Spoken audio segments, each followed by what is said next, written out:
በመጨረሻ መድብል እንግዲህ ማህሌትን አሳልፎ ለፖሊስ ሰጣት ማለት ነው። አቶ ካሌብ በተቀመጠበት ጭንቅላቱን ይዞ ቀረ።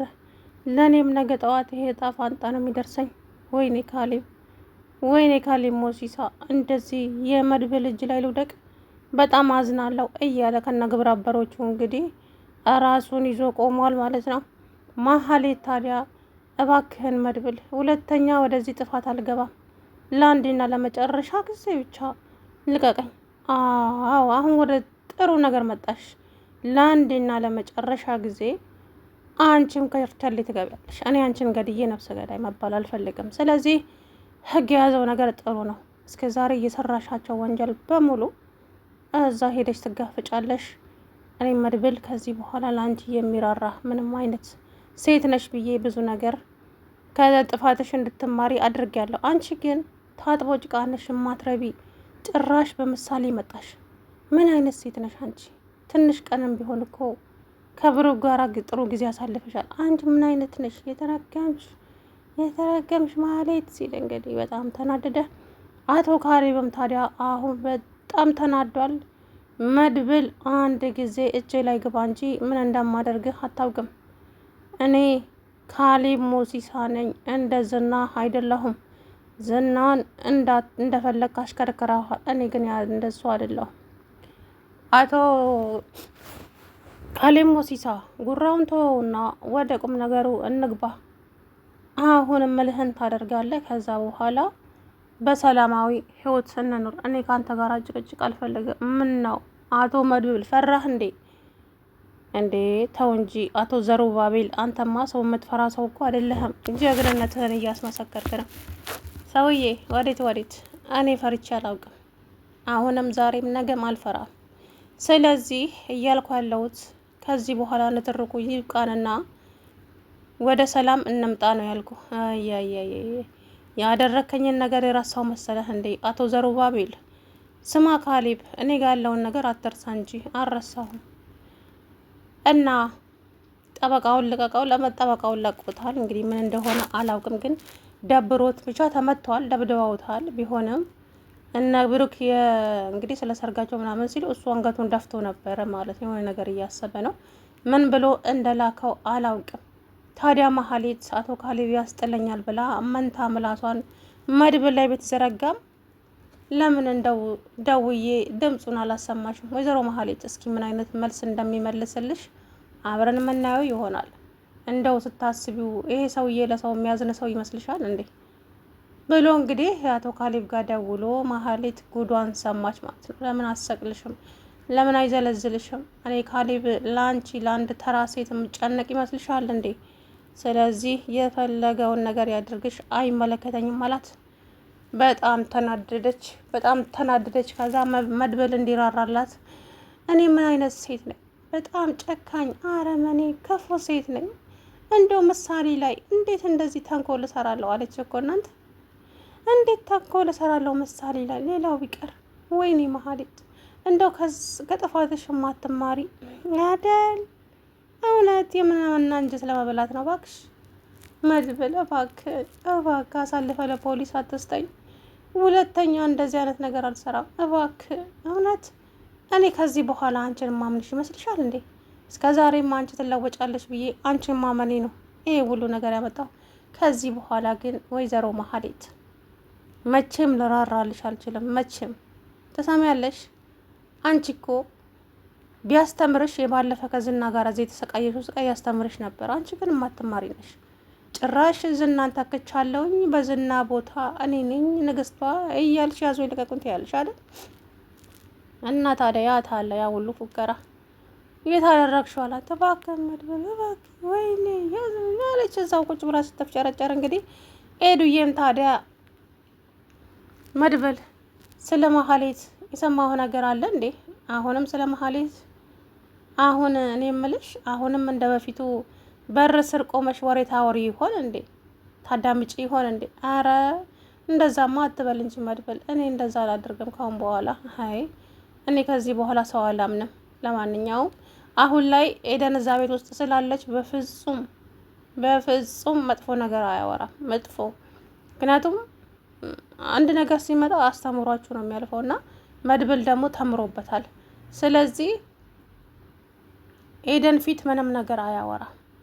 ልትናገር ትችላለች፣ ሰው አይታወቅም። እና ታዲያ ስለ ካሌብ ለወንድሞቹ እንኳን ምንም አልነገራቸውም። አሁን ካሌብ መድብል ጋር ያለውን ነገር እሰጥሃለሁ፣ ከዛ በኋላ እንደራደር ይለዋል። እና እጁ ላይ ሊያስገባው ነው እንጂ በፍጹም ከካሌብ ጋር ሰላም አይፈጥርም መድብል ማለት ነው። ልክ መድብል ወደ ካሌብ ሲመጣ ፖሊሶች ያዘጋጅና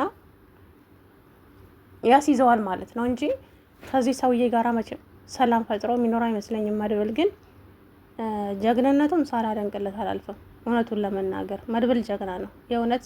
ካሌብና ዝና ከፉከራ ውጭ ምንም ያደረጉት ነገር የለም። ወይ እንደ መድብል በአካል ሄደው እኮ አይጋፈጥም። ካሌብ ሰው ተወትፎ ጉሮና ውስጥ ቁጭ ብሎ ነው ምን እንደሚጠጣ አላውቅም። እናቴ ሁልጊዜ እዛ ውስጥ ይገፋል። ብቻ እዛው ቁጭ ብሎ አቶ ዘሩባቤል እያለ እዛ ወንበር ላይ ሲከራከር ይውላል። እና መድብል ግን ጀግና ነው የእውነት መድብል ጀግና። እንግዲህ ወይዘሪት ማህሌት እኔ ከዚህ በኋላ የሀብት ማማ ላይ ወጥቻለሁ፣ ማንንም አልሰማም። አይ ማህሌት አንቺ እኮ ትችያለሽ እምልሽ በምክንያት እኮ ነው። ጀግና ማህሌት ጀግና ነች እያለች ለራሷ በራሷ እንትን እያለች ታስቀኛለች። ግን በነገራችን ላይ ና አጉል ፉከራ በባዶ ሜዳ ልክ እንደ ዝና ማለት ነው። እኔ የአበበ ደንበሳ ልጅ፣ እኔ የአበበ ማንትስ ልጅ ሲል እንግዲህ እንዲሁ በሜዳ እሱም እንደው እስር ቤት ገብቶ ቀረ ማለት ነው። እና ለማንኛው አሁን ዝና ከዚህ ቦታ ላይ ዞር ያለው የት ምን ያለው አረግ ላይ እየሰራ ነው ማለት ነው። እና አውቀው እኮ ነው እስር ቤት ነው ያለው ይላሉ። እና ማህሌትም ታዲያ የዝናን ቦታ እሸፍናለሁ አለቃ ብለኝ እያለች ታሪኩን ስታሰቃየው ለካ ለራስም ስም መሰየም ይቻላል እንዴ አላትም ማለት ነው። እሱ አይ እንጃ አቶ ካሌብ ታዲያ ስያሜ ስም ሲሰጥሽ እኮ አላየውም ሲያመነጫጭቅሽ እንጂ። ታዲያ እቻውን ያልሻትን ቃላቶች በሙሉ ለካሌብ ብነግረውስ ምን ይመስልሻል? ወይዘሮት ማህሌት አንቺ የኔ አለቃ እንደሆንሽ የዝናን ቦታ ተክተሽ እንደምትሰሪ መኪናውንም እንደተሰጠሽ ለአቶ ካሌብ ብነግረው ምንም ይመልስ ይመስልሻል? ሲላት እንዴ አንተ ደግሞ ምን ቀልዳይ አታውቅም እንዴ? ፋራ ነገር ነህ እንዴ? እኔ እየቀለድኩ ነው እባክህ፣ ካሌብ እንደዛ አላለ። አይ ማህሌት ትገርሚያለሽ በጣም። እኔ እኮ ምንሆንም ሳትጨብጪ የጉራሽ ጋጋታ። ትናንት መተሻውን አንቺ ጉራሽ ስትጎሪ አታፍሪም? እኔ ሁሉ አመት ከሱ ጋር ስሰራ አንድም ቀን ጉራ እንትን ብዬ አላውቅም። ያንቺ ደግሞ ባሰ። ለማንኛውም ወይዘሮ ማህሌት ሰከን በይ። ረጋ ያለ ነገር ጥሩ ነው። እሺ ምን እንደሚመጣብሽ አታውቂም። ይልቁንስ ለራስህ ፍራ። አቶ ታሪኩ እንደውም ሳስብህ አሁን ላይ ከመድብል ጋር የምትሰራ ይመስለኝ። ሴትዮ ስለምታወሪው ነገር ጠንቅቀሽ ወቂ፣ ነግሬሻለሁ እያለ እንግዲህ ሁለቱ ቶሚና ጄሪ ሆነው ነበረ። ታዲያ አሁን ደግሞ ድጋሚ ተመልሳ መድብልን ልመና ጀመረች። መድብል ደግሞ ከዚህ በኋላ ቦታሽ ዝና ቦታ ነው። እሺ ዝና የተቀመጠበትን ታውቂያለሽ አይደለ? አሁን እዛ ሄደች ትቀዳ። እባክህን መድብል እባክህ እንደዛ አታድርግ እባክህ። እኔ መቼም ከጥፋቴ መማር ሰው አይደለሁም። በአሁኑ ግን እማራለሁ። እባክህ እውነት እባክሽ አማምንሽ ይመስልሻል? ወይዘሮ ማህሌት ከዚህ በኋላ አበቃ ያንቺ ነገር። ምንም ብትይና ብትዘይ እንኳን ብትፈርጪ ላንቺ ምንም አይነት የሚራራ ልብ እንደሌለኝ አስረግጬ ልንገርሽ። ከዚህ በኋላ በመንገዴ በዙሪያዬ ላገኝሽ አልፈልግም። ቦታሽ እስር ቤት ነው ታውቂያለሽ። መድብል ማነው ዝና በጣም ታሟል እስር ቤት ውስጥ። ምክንያቱም ያኔ እዚህ እህልና ውሃ ከልክየው ስለነበረ በዛ ምክንያት በጣም ታሟል። የአንጀት ቁስለት ደርሶበታል። አሁንም አንቺ ያ ነገር ነው የሚጠብቅሽ። እባክህን መድብል በሌላው ነገር ቅጣኝ፣ በእህልና በውሃማ እንዳትቀጣኝ እባክህን መድብል እባክህን። ዝም በይ። እንደው ምን አይነት ሰው ነሽ አንቺ? ግን አንቺ ወደፊት ልጅ ይኖርሻል። ምሳሌን አሳልፈሽ ልትሰጪ።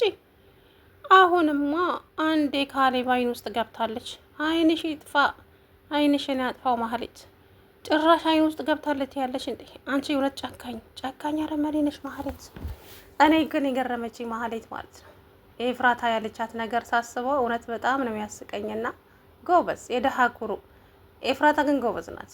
የእውነት ነው የምላችሁና የዛ ጊዜ አይታችሁ ከሆነ ብር ስትሰጣት ማለት ነው ሰቀጥ ብላ ሳቀችባትና ወይዘሮ መሀሌት አለም ተገለባባጭ ናት። ነገ ጠዋት ምን እንደሚመጣ ስለማታውቂ ብሩ ለነገ ይጠቅምሻል። እሺ ብርሽን ያዥ። ባገኘሽው አጋጣሚ ልክ እንደ ሀብታም አትጫወቺ። ብርሽን ቆጥሪ። ምን እንደሚመጣብሽ አታውቂም። እሺ ይጠቅምሻል አለቻትና ጥላት ሄደች። ያ ንግግሯ ታዲያ ዛሬ ለመሀሌት የራስ ምታት ነው የሚሆንባት። ገብቷቸዋል አይደለ? ስለዚህ እያንዳንዱ ነገር እንግዲህ ዋጋዋን ታገኛለች። አሁንማ እስር ቤት ነው ጨዋታው። ኤፍራታም ደግሞ አርግዣለሁ እያለች እንግዲህ መርዙቅን አበሳውን እያስበላቸው ትገኛለች ማለት ነው። ታዲያ መሀሌት አሁን እስር ከርቸሌ ውስጥ ትገባለች። ከዛ በኋላ ሁሉም በነጻነታቸው ይኖራሉ። ካሌብ ከታሰረ ነው በነጻነት የሚኖሩት እንጂ ብቻ የዛፍ ላይ እንቅልፍ ነው የሚኖሩት አሁን ሁላቸውም እንዳሉ ማለት ነው። ካሌብ የሚባለው መቼ እንደሚመጣ ስለማይታወቅ አስቸጋሪ ነው። ሰላም ውድና የተከበራችሁ የቻናሌ ቤተሰቦች እንዴት ናችሁ? አለሁ ደህና ነኝ።